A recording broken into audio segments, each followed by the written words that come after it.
Graça e paz, meus amados. Tá tudo bem com vocês? Graças a Deus. É um prazer sempre estar na minha igreja, a igreja que eu amo, ministrando a palavra de Deus. E eu sempre falo que toda vez que eu subo aqui é com muito temor, porque é diferente, né? Eu dou aula, né? Sou professora, eu dou aula em universidade, dou palestras circularmente, divulgando a minha tese, outras coisas. Mas quando eu estou aqui é totalmente diferente, porque é a palavra de Deus. Ela é muito maior do que eu. E é com muito temor que eu estou aqui. Porque quando o Senhor me dá esse privilégio de pregar a sua palavra, eu sempre peço a Deus para que aquilo que Ele me entregou não sirva para fazer cócegas nas tuas emoções, para te fazer ficar animado, sair aqui animado e de repente amanhã tudo de novo. Porque quando só toca na nossa alma, é uma motivação passageira. Mas que quando toca no nosso espírito, e o Espírito de Deus testifica, meu amigo, ninguém segura um homem ou uma mulher posicionado no lugar que Deus quer que você posicione. E uma palavra pode mudar destinos. Por isso que eu tenho muito temor quando eu estou aqui. Eu já falei isso na outra vez que eu vim pregar.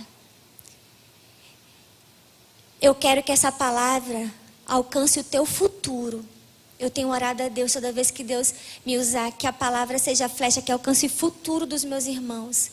Alcance os teus filhos, alcance os teus netos, alcance a tua geração. Porque se tem uma coisa que o diabo tem sede e fome, é de roubar futuros. E que Deus não permita que o seu futuro, o futuro dos teus filhos, da tua geração seja roubada pelo diabo. Mas para isso é necessário que você se posicione. Deus está levantando um exército de homens e mulheres de Deus, que sabe o propósito, que vela pela promessa e que sabe a sua posição e por isso não negligencia. Se responsabiliza pelaquilo que Deus te chamou. Porque o tempo ficou para trás de eu não me responsabilizar, de eu deixar as coisas passarem, o tempo passar. Não é hoje, é agora. Eu vou me posicionar, eu vou ficar de pé. Eis aqui, Senhor, eu vou ser usada por Deus, assim como Deus quer me usar. Amém, meus irmãos? Aleluia, glória a Deus. Amém.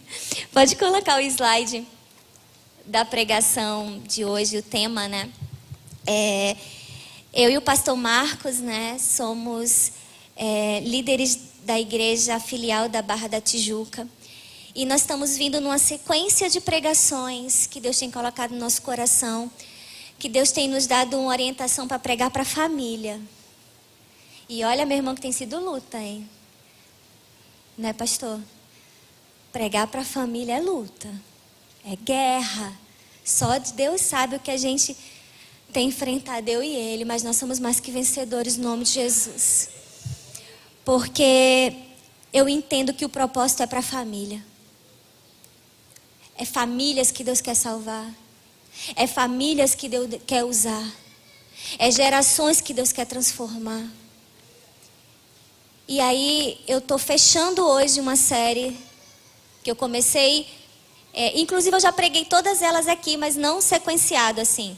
Mas eu comecei pregando sobre o modelo da Trindade como espelho para família, né? Para nossa família, porque o Senhor, Ele é o nosso exemplo de família, porque o Senhor é família.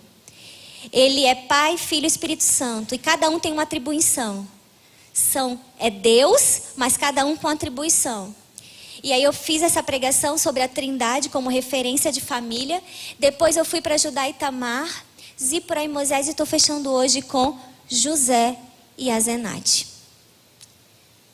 E que Deus tenha misericórdia de mim para estar trazendo essa palavra esta manhã para vocês. Eu sempre deixo as minhas redes sociais ali porque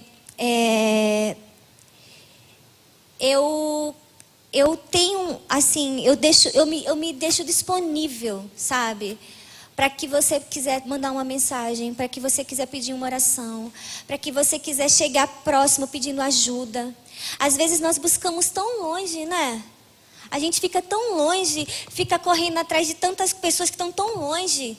Hoje, com esse negócio da pandemia de live, é bom porque ficou democrático a palavra de Deus. Mas às vezes a gente agora só quer saber disso.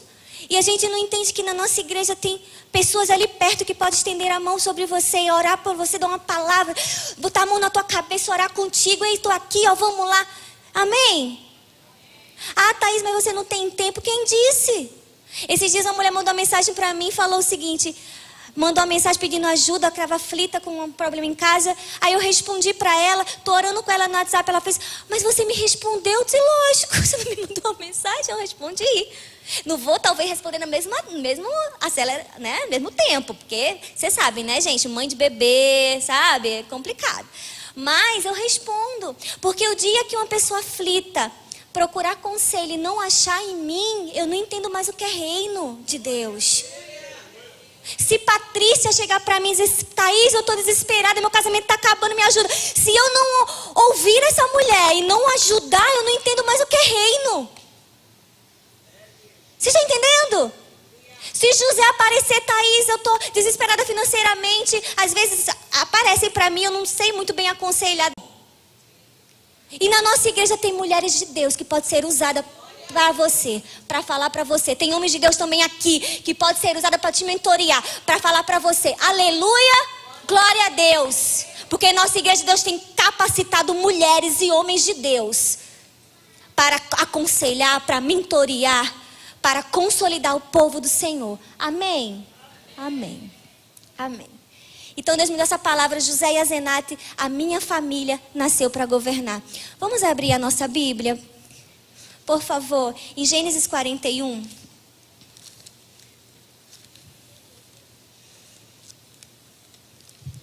Fala comigo, a minha família nasceu para governar.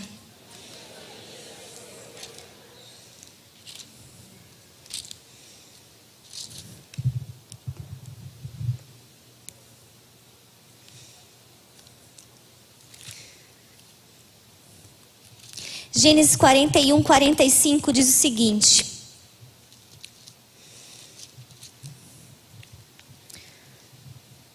E chamou Faraó o nome de José, Zafenate Paneia, e deu-lhe por mulher a Azenate, filha de Potífera, sacerdote de On, e saiu José por toda a terra do Egito. Vamos ler agora o versículo 50, por favor. E nasceram a José 2 filhos, antes que viesse o ano da fome, que lhe deu Azenate, filha de Potífera, sacerdote de On.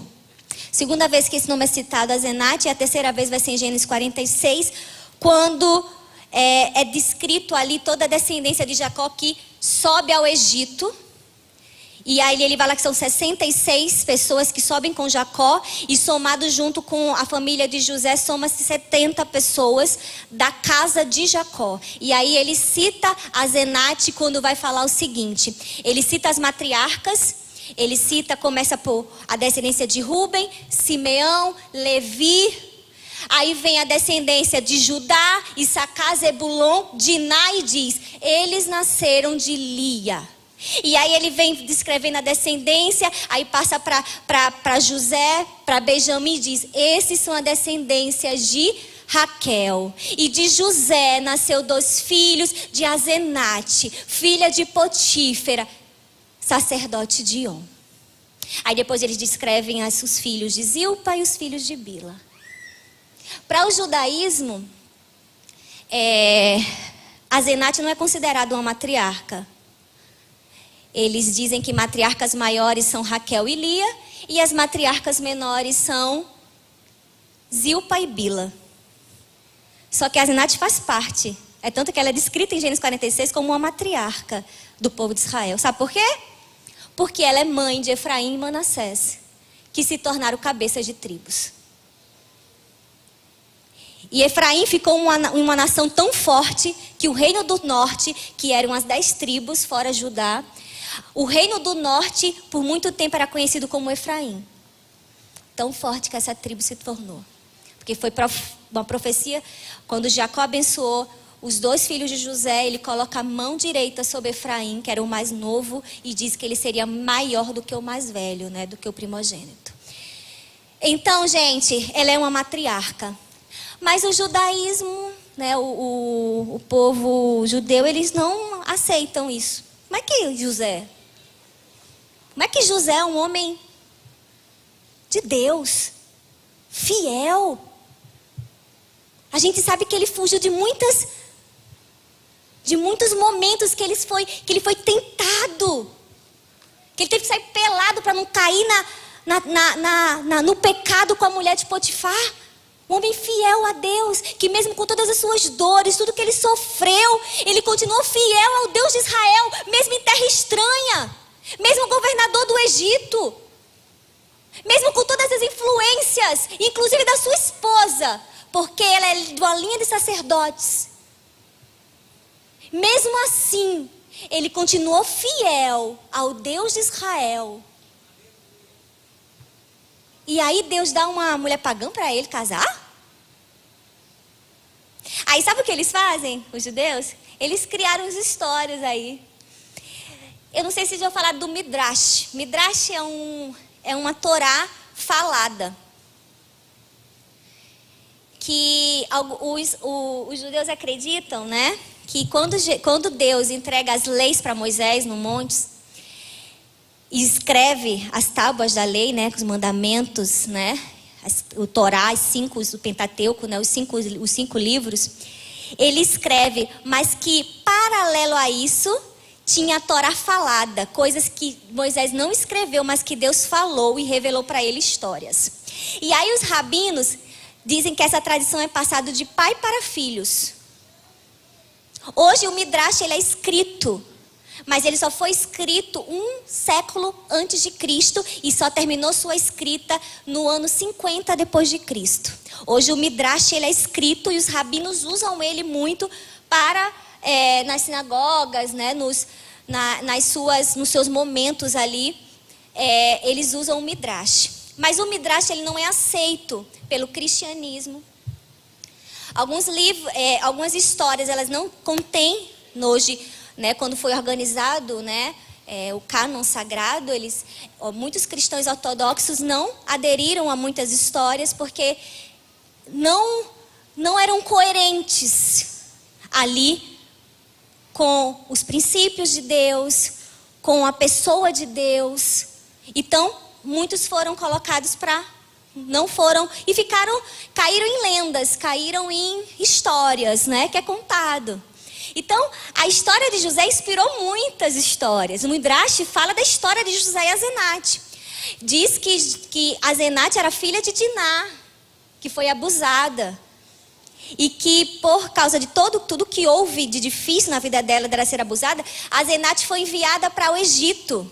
E lá no Egito ela é adotada por Potifar, que no caso do Midrash Potifar é o mesmo Potifar que José foi para casa dele, né? Que quando ele foi vendido para o Egito.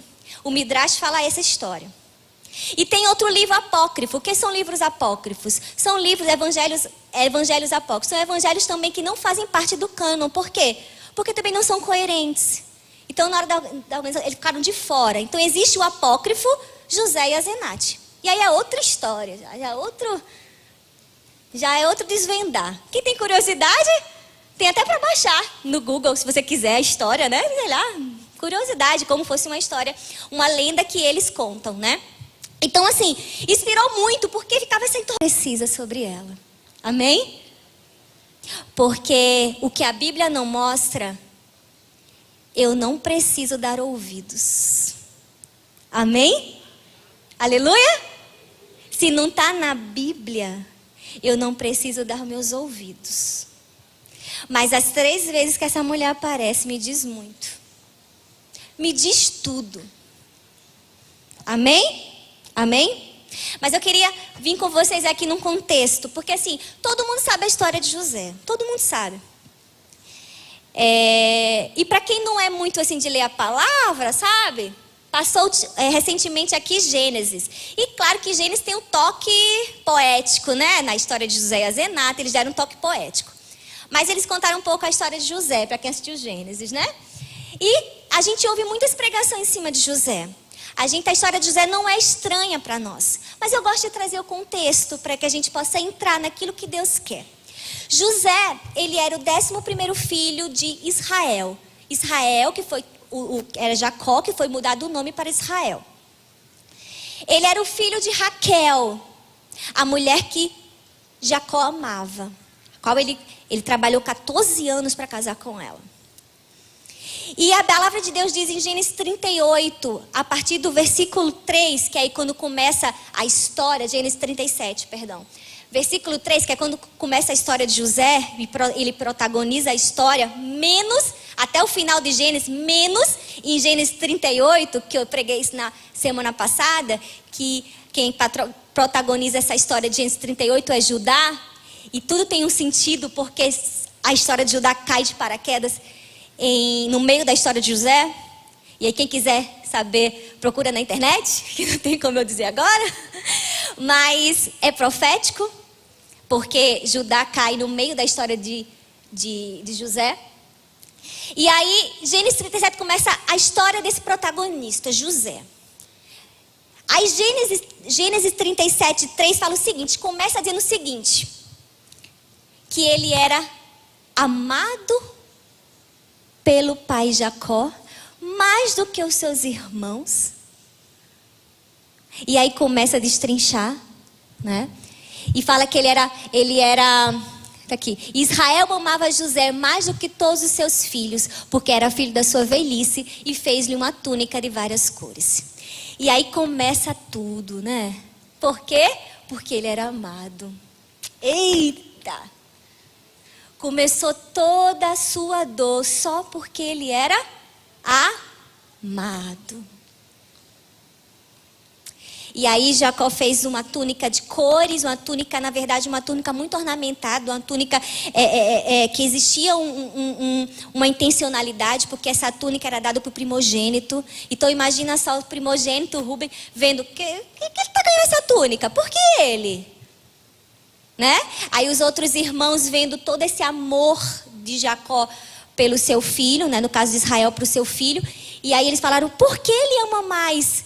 Isso é muito perigoso quando a gente tem filhos prediletos, né? Porque a gente cria esse tipo de conflito no meio da casa, a gente tem que ter muito cuidado.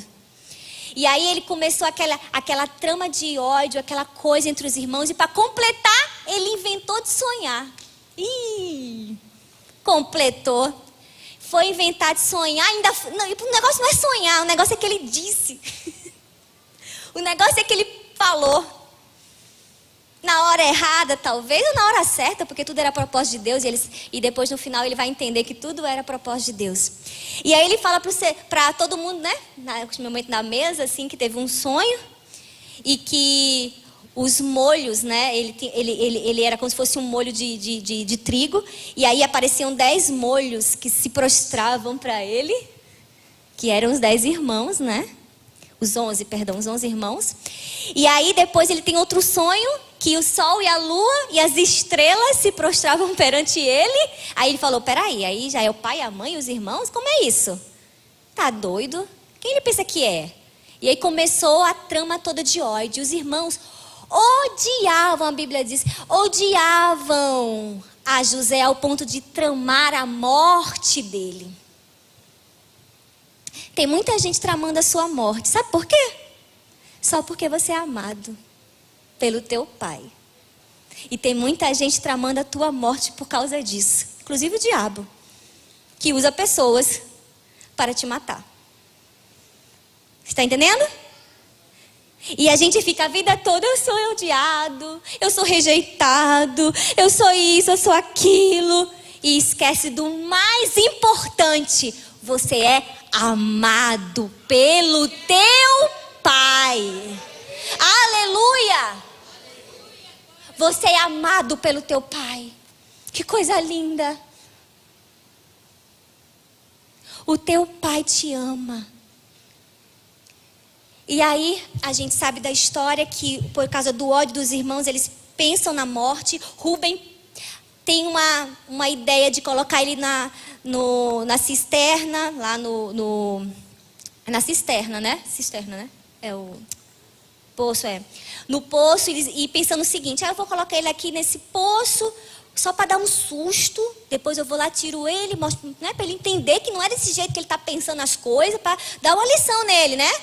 Mas os outros pensavam realmente em matá-lo. Mas aí Judá, brilhantemente, né, aparece. E a gente discorreu sobre Judá na pregação passada. Com uma brilhante ideia. Não! O que a gente ganha matando? Vamos ganhar um troco aí. A gente vende ele. Está vindo uma caravana de ismaelita, vende ele em direção ao Egito. E aí foi o que eles fizeram, né? Venderam por 20 moedas de prata. Moisés, na caravana de ismaelita, foi para o Egito e lá ele é comprado por Potifar, se torna servo de Potifar. Só que ele era tão zeloso com tudo que ele fazia. Sabe? A palavra de Deus diz que aonde ele estava, ele prosperava. Vocês estão entendendo que a bênção de Deus acompanhava ele em todo lugar, inclusive quando ele foi para o cárcere. Diz que ele ali prosperou. Imagina alguém prosperando num cárcere. Pois José tem essa proeza de prosperar num cárcere. Aí ele vai para a casa de Potifar. Potifar olha ele, vê o quanto ele é zeloso, o quanto ele é cuidadoso, o quanto ele é fiel. Porque eu digo a você uma coisa que Deus tem me falado. Se a pessoa é fiel a Deus, ela é fiel aos homens. Cuidado com quem não é fiel a Deus, porque também não vai ser fiel aos homens. Vai te trair, vai te passar a perna, porque se ele não tem coragem de ser fiel ao Deus que o criou, vai ser a você? Se ele não tem temor a Deus? Gente que não dizima na igreja, é um princípio de fidelidade. Eita, que agora pegou, pegou de mim. Não ganha sua rinha, não é fiel no seu dízimo. Como é que não é fiel a Deus, vai ser fiel a mim? Vai me passar a perna a qualquer hora. Tem que ter cuidado com pessoas assim. Pessoas que não têm compromisso com o Senhor, sabe? Pessoas, cuidado, porque se não é fiel a Deus, também não vai ser fiel. A gente é mau. Você está entendendo? O homem é mau. A gente se torna aquilo que é original. Sabe? O homem, por causa do pecado original, ele se tornou mau. Mas o homem é bom. Mas ele só aparece a sua essência quando ele se aproxima do seu Deus. Amém? Do seu Pai. Aleluia? Aleluia? Quando ele se aproxima do seu pai, ele se torna a semelhança dele. E aí a gente não peca, a gente não faz algumas coisas erradas. Por quê? Porque nós tememos ao Senhor. E é tanto que José, quando a esposa de Potifar faz aquela trama, o que é que ele fala? Por acaso pecarei eu contra o meu Deus? Ele só não pecou contra o seu senhor, que foi Potifar. Ele não pecou, né, contra o Potifar, mas também ele não pecou contra o seu Senhor, que é o maior, que é Deus. Então ele vai na casa de Potifar, ele se torna responsável por tudo de Potifar, porque o tanto que ele era responsável, fiel, zeloso. Mas aí a mulher de Potifar faz toda aquela trama, tenta seduzi-lo, ele continua fiel, até que ela faz, ela mente, né? Dizendo que ele agarrou à força. Potifar coloca ele no cárcere. E aí, como eu falei, até no cárcere Deus o prosperou, porque o carcereiro Mó, ele achou graça, né, nos olhos de José e colocou ele responsável por todos os prisioneiros. E foi aí que ele teve a oportunidade de conversar com o padeiro e o copeiro, ao qual tiveram um sonho, e ele pôde revelar esse sonho deles. Ele falou que ia ser restituído no seu cargo, porque eles traíram o faraó, mas um ia ser perdoado, ia voltar para o seu cargo de copeiro, mas o outro ia morrer em 3 dias. E para o copeiro Mó, ele fala o seguinte: lembra de mim quando você estiver de volta lá no palácio. Ele lembrou? Não. Ele esqueceu e ficou mais 2 anos preso. Só que eu tenho uma coisa para falar para você. Se ele tivesse lembrado de José, qual era a única vaga de emprego que tinha naquele momento? Porque o padeiro ia morrer. Qual era a vaga de emprego? Qual era? Padeiro. Tá, sobrou uma vaga de padeiro. Era para ser padeiro que Deus chamou José? Era para ser governador. Oh, aleluia. Às vezes a gente está dizendo assim, não aparece, não acontece. É porque ele não tem vaga de padeiro para você. Ele quer te fazer governar. Por isso que está demorando. E espera mais 2 anos, porque a tua oportunidade vai chegar. Até o esquecimento é propósito de Deus. Ah, esqueceu de mim? É propósito de Deus. Ah, não aconteceu? É propósito de Deus. Porque Deus, ele não perde o controle de nada. Nem da tua vida ele perde o controle. Pode parecer que está demorando. Pode parecer que esqueceram. Mas na verdade é o controle de Deus na tua vida. Porque ele te fez para governar. Aleluia. Aleluia. Demorou até que chegou a grande oportunidade. 2 anos se passou. O faraó teve um sonho. E aí esse sonho ninguém conseguia revelar. Sábios e todos não conseguiam revelar. O copeiro lembrou de José. Ei, peraí, tem um hebreu lá no cárcere. Que revelações. Ele revelou, disse que eu ia voltar. E eu voltei. Então chama ele. E aí começa. Onde eu quero chegar. Oh, aleluia. Ele está diante de Faraó. Ele chegou diante de Faraó. No grande dia que o ponteiro do tempo profético, junto com o ponteiro da promessa, se uniram. Pá! Oh, aleluia. Chegou o tempo da promessa se cumprir na vida dele. E ele não poderia perder aquela oportunidade. Porque eu digo a você, meus irmãos, a oportunidade, ela tem cabelo na frente e ela é careca atrás. Passou, tu não consegue mais pegar. Por isso, se prepara. Se prepara, porque quando chegar a oportunidade, a grande oportunidade, você não pode deixar passar. Por isso, se prepara. Faz como José. Sabe onde ele se preparou? Na casa de Potifar. Sabe onde ele se preparou? No cárcere. Sabe onde ele se preparou, meus irmãos? Adquirindo conhecimento de organização, adquirindo tudo, porque ele sabia que um dia a hora dele ia chegar e ele precisava desses conhecimentos. Aleluia! Ele tinha tanto conhecimento nisso, que quando ele revela o sonho a Faraó, os 7 anos de abastança que teria o Egito, com os 7 anos de fome, ele só não revela os sonhos, ele dá a solução. Ó, se eu fosse você, pegava um homem sábio e entendido do assunto, porque ele vai organizar tudo, ele vai, não é a palavra de finanças que você fala, amor, ele vai, você fala essa palavra, fazer reserva, como é que é aquela palavra? Fundo de reserva, armazenar, para que no tempo da fome possa ter. E ele começou a dar as instruções. Aí Faraó ficou impressionado e disse: não existe homem mais sábio nesse Egito do que você. É você que eu estou precisando. A vaga é tua. Ele não perdeu a oportunidade. Aleluia. E aí vem os presentes de Faraó para ele. Gênesis 38 começa no versículo... Gênesis 38, não, perdão. Gênesis 41, versículo 38. Diz o seguinte: e disse Faraó a seus servos: acharíamos um varão como este, em que haja o Espírito de Deus? Depois disse Faraó a José: pois que Deus te fez saber tudo isto, ninguém há tão inteligente e sábio como tu. Tu estarás sobre a minha casa, e por tua boca se governará todo o meu povo. Somente no trono eu serei maior do que tu. Disse mais Faraó a José: veis aqui te tenho posto sobre toda a terra do Egito. E tirou o Faraó o anel da sua mão e o pôs na mão de José. E fez vestido e vestes de linho puro. E pôs um colar de ouro no seu pescoço.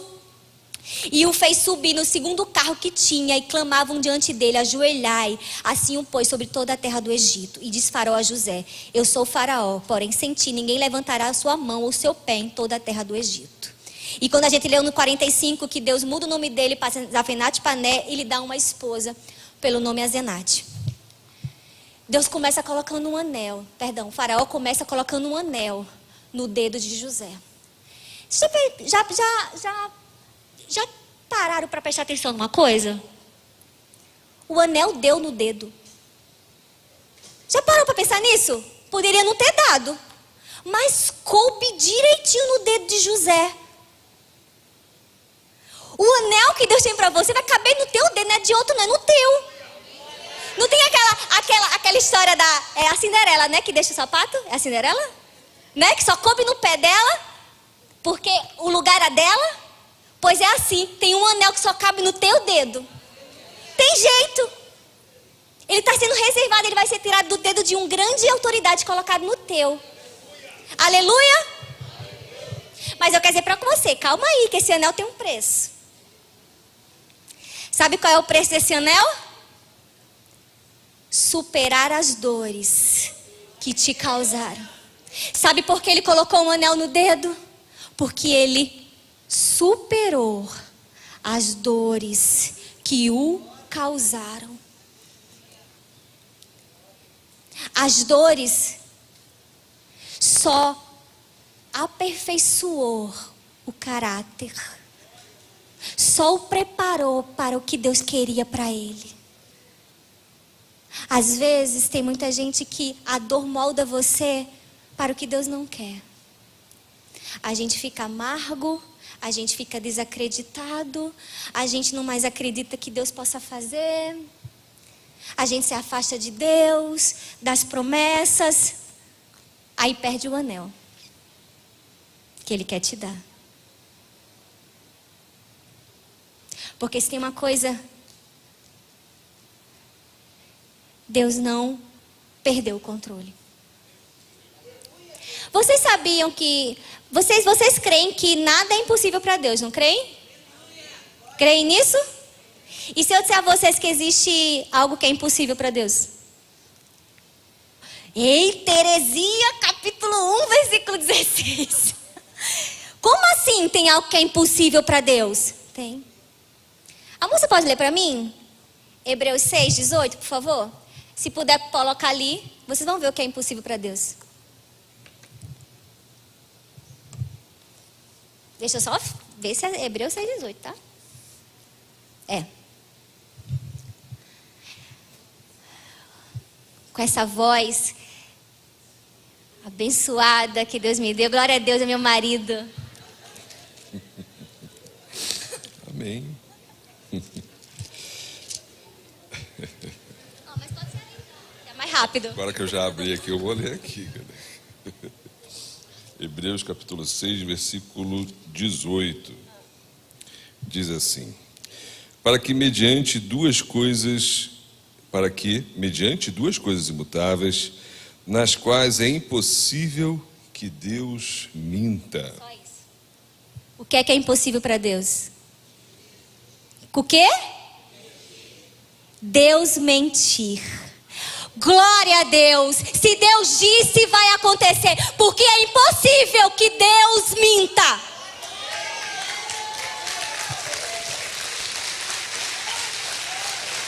Se tem uma promessa, Deus vai cumprir. Se tem uma promessa, Ele vai fazer. Pode ser que o território, as circunstâncias, está tudo diferente. Meu Deus, o que está acontecendo? O que está acontecendo? Mas Deus não mente. Se Ele disse que ia cumprir, vai acontecer. A oportunidade chegou, Deus colocou um anel no dedo de José. Na Bíblia existem vários significados para anel. Pode ser honra, pode ser conserto, pode ser aliança que Deus está querendo fazer. Autoridade que Deus quer dar. E tudo isso se encaixa por dizer, ó, a igreja está querendo dar autoridade a você. Mas sabe o que Deus me moveu para dizer? Sabe o que significa esse anel? Que Deus está colocando no seu dedo? Faz assim. Faz assim. Quem crê que esse anel vai estar entrando no seu dedo, profeticamente hoje, amém? Sabe o que significa? O tempo da promessa chegou. O tempo da promessa chegou. O tempo de nos posicionarmos. O tempo de levarmos a sério o reino de Deus. O tempo de nos posicionarmos no lugar que Deus nos colocou para nos posicionar. Sabe para quê? Para levarmos o povo de Israel. O povo de Deus. A gente vai livrar da extinção. Assim como José foi levantado no seu tempo para livrar o povo de Deus da extinção. Aleluia. Aleluia. Mas supera, tá? Fala pro teu irmão assim, supera essa dor, supera. Supera, meu irmão, supera. Porque é um anel para você. Colocou vestes de linho puro, porque as vestes de prisioneiro não dava para um governador governar. Não podia ser uma veste de prisioneiro, tinha que ser uma veste real. As vestes, Deus vai mudar tuas vestes. A tua história, Deus vai mudar a tua identidade, tua mentalidade, coisas que você pensa, ficou lá para trás. É um novo tempo, é a nova criatura, é o novo pensar. Não cabe mais no homem de posição um pensar medíocre. Não cabe de que não vai conseguir andar de cabeça baixa. Deus está te dando uma palavra, levanta a tua cabeça, porque eu te dou vestes novas. E novamente, para que você se veja como eu te vejo. Juízes 6, versículo 12. Deus olha para Gideão e fala o seguinte: Deus é contigo, homem valente. Se você continuar o texto, você vai ver um homem cheio de desculpas e complexado. E ainda fala assim: eu sou o mais pobre da minha tribo, Manassés. E Deus fala assim: você não entendeu nada. Eu te vejo como valente. Você é valente. Eu estou contigo, vai nessa tua força. Aleluia, quem recebe essa palavra hoje? Recebe? Tu é valente, vai nessa tua força. Aleluia. Aleluia, aleluia. Então Deus está trocando veste, Deus está dando colar no pescoço. Sabe o que é isso? O que foi tirado de você um dia. Sabe? Deus está restituir para você todo o teu direito, toda a tua herança que foi tirada porque ele foi arrancado do direito de ser filho. Deus está devolvendo a você aquilo que te roubaram. E Deus dá para ele honras políticas. As pessoas, o faraó colocou ele num carro e disse: eis aqui o homem que eu estou exaltando. Eis aqui o homem que eu estou exaltando. Para cada dia de vergonha, dupla honra de Deus. Guarda essa palavra. Para cada dia de vergonha, dupla honra de Deus. Troca o nome dele de Zafenate Paneia. Sabe o que significa Zafenate Paneia? Até hoje ninguém sabe. Já tentaram inventar um significado. Mas sabe o que Faraó fez? Deu um nome para ele que não tem no Egito nenhum. Ninguém tem esse nome. Hebraizaram o significado de Zafenate Paneia. Sabe para quê? Vamos hebraizar aqui. Colocaram Deus no meio ali do significado. Deus de Israel. Olha, um faraó. Um faraó politeísta. Adora outros deuses. Colocou no nome de José Deus ali. Porque alguns dizem que o significado é Deus revela. Ou revelador de enigmas. Zafenate Paneia. Ninguém tem esse nome. Deus está criando algo que ninguém tem para te abençoar. Deus vai mudar teu nome para um nome que ninguém tem. O teu nome Deus vai mudar. Sabe por quê? Porque Ele tem algo novo para você e sua casa. E aonde você tocar vai prosperar. E aí eu deixei o último, o melhor por último. O melhor ficou por último, agora eu vou puxar a sardinha para mim. Que foi o melhor? Qual é o melhor? Oh, aleluia! Uma esposa, aleluia! O melhor ficou por último, que o faraó deu uma esposa para chamada Zenate, filha de Potífera, sacerdote de On. E sabe por que é o melhor? Porque é do ventre dela que vai continuar o cumprimento da promessa na vida de José. Deus chama família, Deus não chama um, Deus chama família. E aí, meu irmão, Provérbio 18, 22 fala o quê? Amor, o que Provérbio 18, 22 fala? Não, tô você ler não, amor, é só pra... Provérbio 18, 22 fala que quem acha uma esposa, acha um tesouro. O melhor ficou por último. Quando Deus criou o mundo, Deus criou todas as coisas lindas, maravilhosas. Ele deixou o melhor por último. E foi quem? A esposa. O melhor. E aí eu pergunto a você, maridos, você tem tratado suas esposas como os tesouros? Como preciosas? Como uma guerreira que está ali do teu lado lutando as tuas lutas? Porque às vezes a gente colhe o que a gente planta. Trata ela bem. Trata ela bem. Eu vou te dar uma palavra hoje. Se vocês soubessem, maridos, o poder que vocês têm de dirigir o carro que Deus está te dando para onde quiser, tua família vai. Quando um homem de autoridade se posiciona no lugar certo na sua casa, a tua família vai para onde você direcionar. Aleluia? Aleluia. E ela é um tesouro. Porque ela não seria citado 3 vezes se ela não tivesse sua importância. E Deus não teria permitido que ela fosse esposa de José se ela também não fosse um tesouro. Que precisava ser lapidado. Azenat significa pertencente a Neite. Neite era uma deusa egípcia que eles atribuíam a ela a criação, a colheita, né? A criação do mundo, dos homens, tudo era atribuído a Neite. E outros deuses, o deus Ra também era um deus egípcio, e vários outros, Shiva, vários outros deuses que tinham egípcio, tinham muitos deuses. Mas ela, o nome dela significa isso, pertencente a Neite. E aí, meus irmãos, isso traz um sinal para mim de onde ela nasceu, da cultura dela. Ela era filha de um sacerdote. No Egito, as castas eram assim, o faraó e logo abaixo a casta dos sacerdotes. Ou seja, o prestígio dos sacerdotes era só abaixo do prestígio de faraó. Então, quando o faraó deu uma esposa a José, ele queria dar uma esposa o quê? Que tivesse prestígio, uma família de prestígio. Só que como filha de sacerdote, existia um legado a ser cumprido. Ela precisava cumprir um legado do seu pai como sacerdote. Só que no Egito, mulher não era obrigada a ser sacerdotisa, mas os homens da família eram obrigados. Ou seja, os filhos que ela daria eram obrigados pela sua família, né, a ter o quê? A cumprir a casta dos sacerdotes. Então, Efraim e Manassés, pelo legado que ela carregava, era responsável por continuar a hereditariedade dos sacerdotes do Egito. Vocês estão entendendo? Então, o que a gente entende? Ela tinha um destino traçado. A sua geração tinha um destino traçado. Até que José aparece na vida dela. Eu estou andando aqui, o meu destino é esse. A minha família, não existe uma mulher que conseguiu conservar seu casamento. Todo mundo é separado. Eu também estou indo nessa linha. Porque na minha família, sabe, não tem uma pessoa que se formou.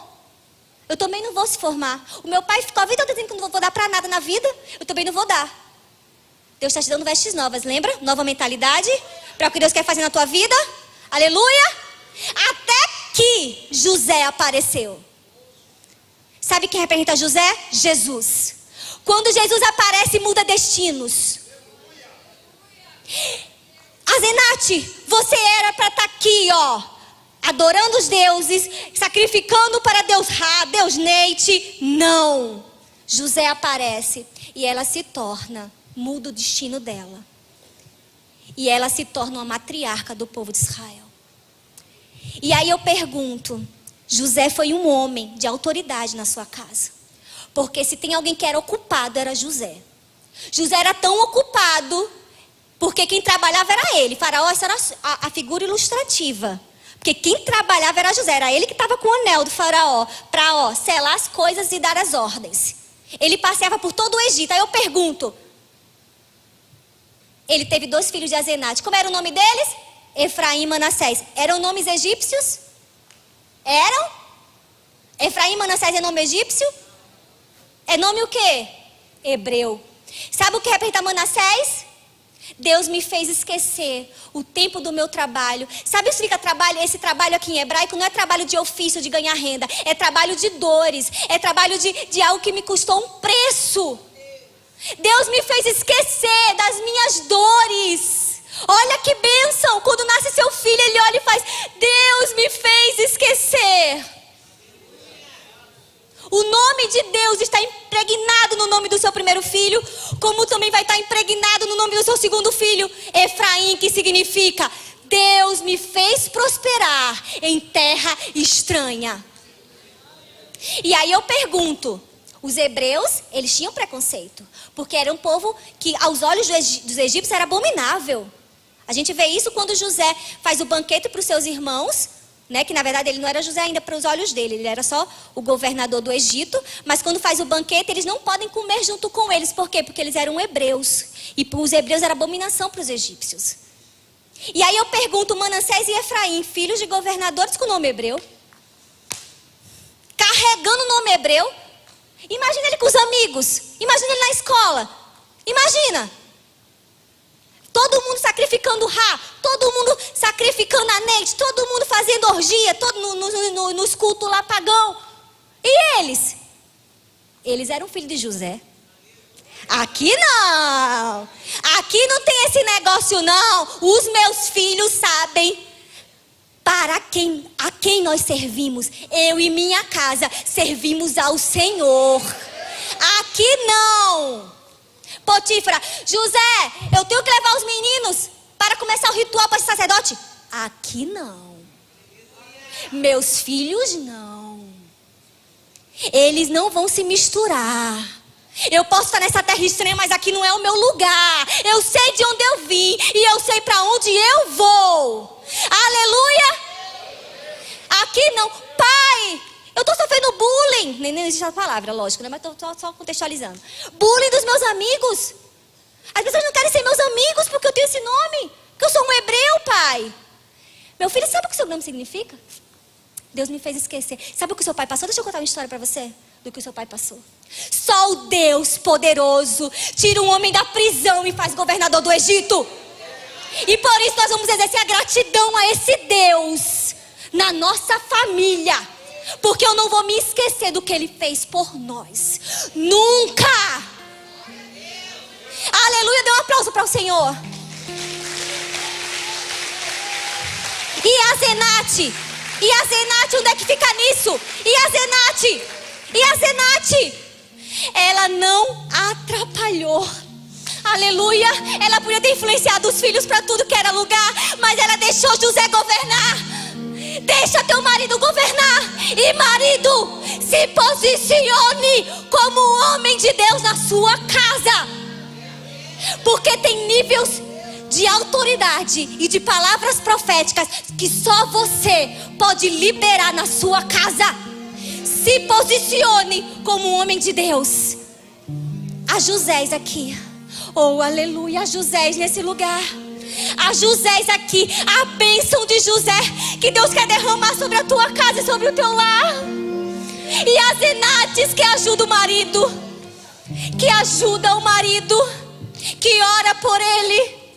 Um dia Marcos chegou para mim meio cabisbaixo e ele, glória a Deus, eu estava no óleo de Deus, estava num jejum e uma oração. Ele chega cabisbaixo lá em casa com alguns desafios que ele tem. Aí ele: vamos orar, amor? Eu: vamos.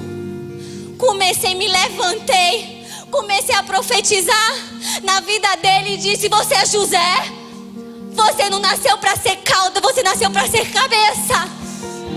A bênção de José está sobre a nossa casa. E eu não aceito menos do que a minha família nasceu para governar. E você nasceu para governar. Receba de Deus a bênção de José. Agora, coloque a melhor roupa e vá para onde você tem que ir, porque Deus vai te abençoar. Ele colocou a melhor roupa e ele voltou feliz pelas coisas que Deus fez. Dá uma palavra. Faz jejum e oração pela tua casa. Você pode começar desanimada. Eu não quero, eu estou desanimada. No segundo dia eu já estou mais animada. No terceiro e quarto dia você está profetizando pela casa, botando a mão no teu marido, colocando a mão nos seus filhos e dizendo: aqui não. Aleluia! E eu só quero fechar com uma coisa. Azenate significa pertencente a Neite. Quando ela aparece a terceira vez na Bíblia, ela está escrita como aqueles que pertencem à casa de Jacó. Você pertence a Neite, mas Deus mudou o teu destino. E agora você pertence à casa de Jacó. Os seus filhos são para a honra. Manassés e Efraim não se perderam. Não se perderam. Eles foram apresentados diante de Jacó, velho de dias. E sabe o que eu aprendo? Um homem rico, poderoso, de joelho com os seus 2 filhos, diante de um homem velho, pobre. Isso é honra. E ele está ali. E Jacó abençoa e diz: eles são meus. E José diz: são seus, pai. Eu te dou. E ele dá. E eles se transformam em cabeça de tribos, porque minha família nasceu para governar.